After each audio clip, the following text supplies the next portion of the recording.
हो जाए। श्री शिवाय नमस्तुभ्यम। ऐसा लगने लगे कि हाँ बहुत कष्ट है, कर्जा भी बढ़ गया, तकलीफें भी बढ़ गई, बहुत दुख भी बढ़ रहा है, कहीं परिवार सही नहीं चल रहा है, तो प्रयास करते रहा करो। हफ्ते में एक बार एक चावल का दाना जल के पात्र में डाल लिया, एक काली मिर्च जल के पात्र में डाल ली और उस जल को ले गए, थोड़ा सा चंदन का छींटा डाल दिया, ले जाकर शिव जी को समर्पित कर दिया।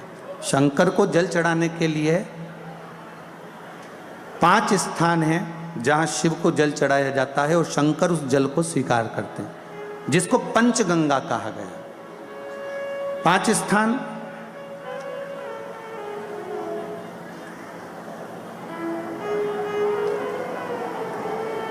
अच्छे से समझ लीजिएगा। जब भी शिव मंदिर में जाएं तो ये 5 स्थान शिव को जल चढ़ाने के लिए ये रखा है। शिवलिंग, गोल जलाधारी, ये चरण जहाँ से पानी नीचे की ओर जाता है। शंकर भगवान के 13 बच्चे हैं, 13 की 13 बच्चे, शिव जी का संपूर्ण परिवार, 33 कोटि देवता, 64 योगनियाँ, सब शिवलिंग के आसपास में। आप शंकर जी के मंदिर में जाकर ये कभी ना विचार करना कि पार्वती जी को ढूंढना पड़ेगा या गणेश जी को ढूंढना पड़ेगा या कार्तिकेय जी को ढूंढना पड़ेगा या भैरव को ढूंढना पड़ेगा। हमें शंकर के मंदिर में जाकर किसी देवता को ढूंढने की जरूरत नहीं है। जहाँ शंकर भगवान का शिवलिंग रखा हुआ है वो माता जी का हस्तकमल है, माता पार्वती जी का स्थान है। जहाँ शिवलिंग रखा है वो शंकर भगवान है। जहाँ जलाधारी है उस जलाधारी के पास में जहाँ पानी बहता है बीच में अशोक सुंदरी का स्थान है। जहाँ से पानी बह रहा है उसका राइट भाग वहाँ गणेश जी का स्थान है, लेफ्ट भाग कार्तिकेय जी का स्थान है। शंकर भगवान के ऊपर जो जल गिर रहा है वो शंकर भगवान की 5 लड़कियाँ जया, विषहरा, शामली बारी, दौतली, देव, ये शंकर जी की 5 बेटियाँ ऊपर हैं। जहाँ से पानी बहकर उस निकासी से, जहाँ नाली बनी रहती है, पानी जहां से निकलकर बाहर मंदिर के जा रहा है वो 33 कोटि देवताओं का स्थान है। इसलिए सारे मंदिरों की परिक्रमा हो सकती है पर शंकर जी के मंदिर की परिक्रमा नहीं करते, क्योंकि वो जल जो जा रहा है वो 33 कोटि देवताओं का स्थान है, उसको हम लांघ नहीं सकते। वो स्थान जल चढ़ाते समय आप इसका स्मरण रखें। पानी का जब पात्र लेकर जाते हैं मंदिर के अंदर, सबसे पहले शिव जी का जो जलाधारी है उसमें राइट भाग पर अपनी मनोकामना कर कर जल चढ़ाएं, फिर लेफ्ट भाग में चढ़ाएं रोग मुक्ति के लिए। अशोक सुंदरी की जगह पर चढ़ाएं, ये 3रा स्थान। 4था स्थान माता पार्वती जी का जो कटी भाग है जहाँ पर शिवलिंग रखा हुआ है उस भाग पर जल चढ़ाएं, 4था भाग। 5वां भाग शंकर जी के ऊपर चढ़ाएं। ये 5 जगह पर जल क्रम वाइज चढ़ाएं। आप लोग जाते हो डायरेक्ट जाकर शंकर जी पे जल उंडेल करा जाते हो, सीधे गए और शिव जी पे जाकर आपने जल चढ़ा दिया। हमारे यहाँ शास्त्र कहता है जैसे अपन देवताओं की पूजन करते हैं तो पंडित जी सबसे पहले पूजन किसकी कराते हैं? जम के बोलो जरा, गणेश जी की।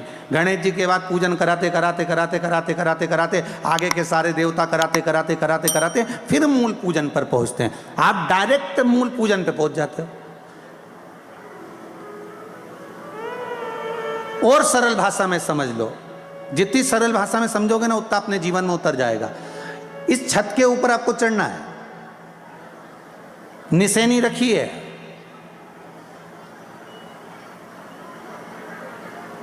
पाए लगे हुए हैं, आप कैसे चढ़ोगे? एक एक पाए पर पांव रखकर चढ़ोगे कि डायरेक्ट पहला पे रखोगे आखिरी पर? जम के बोलिए जरा, एक एक पाए पर पांव रखोगे ना कि धीरे धीरे हमको चढ़ना है।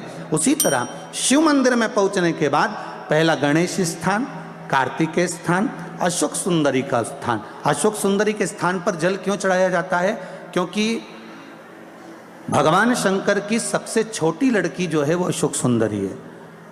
और ये जो छोटी लड़की है अशोक सुंदरी, ये नारी को अखंड सौभाग्यता का वर प्रदान करती है। कौन सी नारी को? किस नारी को अखंड सौभाग्यता देती है? तो महाराज शास्त्र कहता है जिस नारी के भाग्य में लिखा होता है कि इसको वैधव्य होना है, इसके पति को समाप्त होना है, अगर वो नारी अशोक सुंदरी वाली जगह पर जल चढ़ा देती है तो पति पर अगर काल भी मंडरा रहा होता है तो माँ अशोक सुंदरी महाकाल से कहकर काल को टाल देती है। वो अशोक सुंदरी का स्थान, वो माता अशोक सुंदरी का स्थान।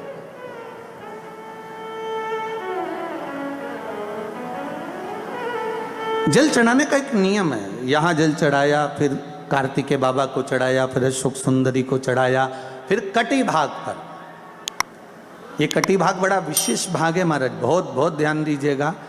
इंदौर में माहिल्याबाई के इस पावन नगरी में माहिल्या शिव पुराण की कथा चल रही है। शायद श्री शिवाय नमस्तुभ्यं।